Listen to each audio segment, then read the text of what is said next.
প্রিয় শিক্ষার্থী ভাই বোনেরা, আশা করি সবাই ভালো আছেন, সুস্থ আছেন। তো আজকে আইসিটির একটা টপিক নিয়ে আসলাম, সেটা হচ্ছে যে নতুন টপিক, সেটা হচ্ছে কি একটি প্রাইম সংখ্যা কিনা, মানে একটা সংখ্যা আছে প্রাইম, সেটা প্রাইম কি না সেটা হচ্ছে যে নির্ণয় করার জন্য যে অ্যালগোরিদম এবং ফ্লোচার্ট। তো আজকে আমি একটু আগেই হচ্ছে যে অ্যালগোরিদম এবং ফ্লোচার্টটা আগেই লিখে নিয়েছি।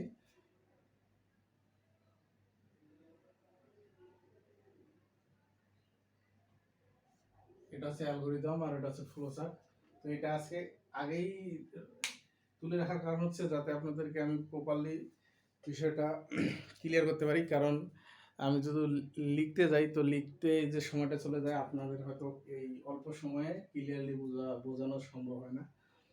তো এই জন্য আজকে একটু আগেই সমাধানটা করে রাখছি যাতে আপনাদেরকে প্রপারলি বুঝাইতে পারি। আর যেহেতু যারা শুরু থেকে আমাদের এই বেসিক ক্লাসগুলো করতেছেন তারা জানেন যে অ্যালগোরিদম এবং ফ্লোচার্ট করার যে নিয়মটা সবাই জানেন, আশা করি এতদিন সবাই ক্লিয়ার হয়েছেন। তো এই জন্যই আমি আজকে একবারেই তুলে নিয়েছি, জাস্ট খালি বুঝাই দেব। তো দেখেন এখানে বলছে যে একটি সংখ্যার একটি সংখ্যা প্রাইম কিনা, মানে প্রাইম কিনা, মনে করেন যে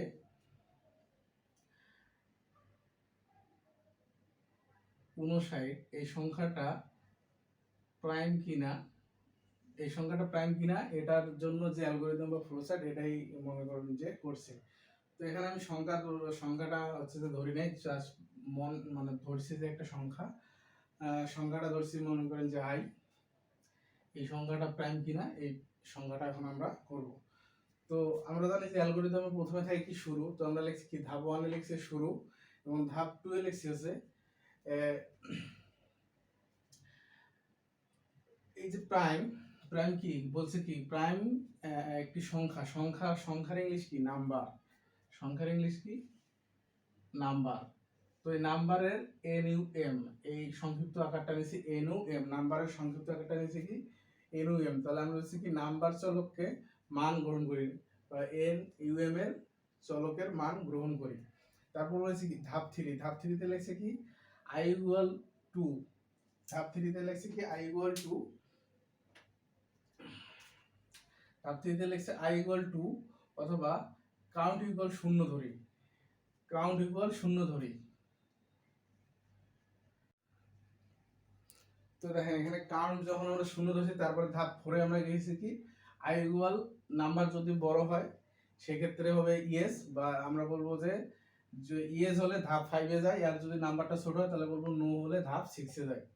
তো এরপর আছে ধাপ 5, এটা আছে নাম্বার পার্সেন্টেজ, এটা হচ্ছে যে নাম্বার পার্সেন্টেজ I equal 0 হলে, যদি নাম্বার পার্সেন্টেজ I equal 0 হয় তাহলে আমরা রোমান সংখ্যা ইয়েস কন্টেন্ট প্লাস প্লাস ধাপ 6 এ যাই, অথবা যদি এটা বড় না হয় বা ছোট হয় সেক্ষেত্রে আমি কি বলবো, বা এটা যদি সমান না হয়, শূন্যটা না হয়, সেক্ষেত্রে কি বলবো নো হলে I equal I plus 1 set করি, I equal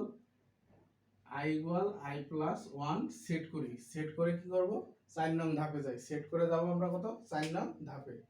তারপর দেখেন, তারপর হচ্ছে 4 নং ধাপে যাই। তো ধাপ 6 এ লিখছে কি কাউন্ট ইকুয়াল 0 হলে ইয়েস হলে প্রাইম প্রিন্ট করি, আর যদি নো হয় তাহলে প্রাইম নট প্রাইম প্রিন্ট করি। যদি ইয়েস হয় তাহলে প্রাইম প্রিন্ট করি, আর যদি ইয়েস না হয় তাহলে নট প্রাইম প্রিন্ট করি। মানে সংখ্যাটা যদি বড় হয় সেক্ষেত্রে আমরা প্রাইম প্রিন্ট করতে পারবো, আর যদি সংখ্যাটা বড় না হয় সেক্ষেত্রে নট প্রাইম প্রিন্ট করতে হবে। এবং ধাপ 7 হচ্ছে শেষের ধাপ। তো আশা করি অ্যালগোরিদম সবাই বুঝতে পারবেন, কারণ অ্যালগোরিদমটা সবাই যারা শুরু থেকে করছেন অ্যালগোরিদমের সমস্যা হওয়ার কথা না। এই জন্য আজকে আমি আগেই লিখে রেখেছি যাতে যেন আপনাদেরকে বোঝাইতে সুবিধা হয়। এবার দেখেন পাশেই আমি ফ্লোচার্ট লিখছি, আজকে ফ্লোচার্টটা আমি পাশাপাশি দিছি যার কারণে বুঝতে সুবিধা হবে। ফ্লোচার্টে প্রথমে আমরা কি স্টার্ট, তারপরে আমাদের যে ইনপুটটা নেই, ইনপুটটা আমরা এখানে কিনেছিলাম নাম্বার, এই যে নাম্বার আমরা ইনপুট নিয়েছি, নাম্বারটা ইনপুট নিয়েছি। তারপরে লিখছি, তারপরে কি কন্টেন্ট যে মেন তথ্যটা ছিল সেটা কি ছিল I equal 2 এবং কাউন্ট ইকুয়াল হচ্ছে কি 0, I equal হচ্ছে যে 2 এবং কাউন্ট ইকুয়াল 0 ছিল, যেটা আমরা নিয়েছিলাম।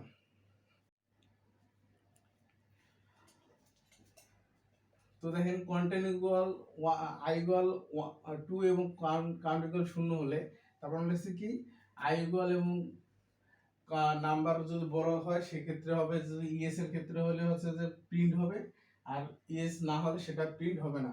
তাহলে আমরা এখানে লিখতে পারি কি কাউন্ট ইকুয়াল 0, ইএস যদি হয় তাহলে লিখব প্রিন্ট প্রাইম, আর যদি নো হয় সেক্ষেত্রে আমরা লিখব কি প্রিন্ট নট প্রাইম। তারপর দেখেন এখানে আমরা ধরছি কি নাম্বার পার্সেন্টেজ আই ইকুয়াল 0 হলে যদি ইএস হয় সেক্ষেত্রে কন্টেন্ট প্লাস প্লাস, আর যদি নো হয় সেক্ষেত্রে আমরা লিখবো আই প্লাস প্লাস। তো যদি ইএস হয় সেক্ষেত্রে আমরা লিখবো কি ইএস এর ক্ষেত্রে লিখবো হচ্ছে যে কাউন্ট প্লাস প্লাস, আর যদি নো হয় সেক্ষেত্রে আই প্লাস প্লাস। আর সর্বশেষ যদি প্রিন্ট ইএস অথবা নো হলে সেক্ষেত্রে ইন্ট। আশা করি ফ্লোচার্টটা বুঝছেন। এই যে তথ্যটা, এই তথ্যটাই কিন্তু আমি এখানে দিছি, জাস্ট এগুলাই ধাপে ধাপে ওই জায়গায় বসাইছি, এটুকুই, আর কিছু না। তো আশা করি আজকের যে ফ্লোচার্টটা আপনারা সবাই ক্লিয়ার হয়েছেন। তো আজকে ফ্লোচার্টটা পাশাপাশি দেওয়ার একটাই কারণ, যাতে আপনারা মানে আমি তো গত ক্লাসগুলোতে কি করছি, আগে অ্যালগরিদম করছি, পরবর্তীতে ফ্লোচার্টটা দিছি, অনেকে বুঝতে অসুবিধা হতো যে আমি কোন তথ্যগুলো দিতেছি। এজন্য আজকে পাশাপাশি দিছি, যাতে অ্যালগরিদম যেটা করছি এটাই কিন্তু আমি ফ্লোচার্ট আকারে দিছি। তো প্রিয় শিক্ষার্থী ভাই বোনেরা, আশা করি আজকের যে টপিকটা এটা ক্লিয়ার হতে পারছেন। তো যাদের আর একটু সমস্যা আছে ক্লাসটা আর একবার দেখে নেবেন। তো সবার সুস্থতা কামনা করে আজকে পর্যন্ত, সবাই ভালো থাকবেন, সুস্থ থাকবেন।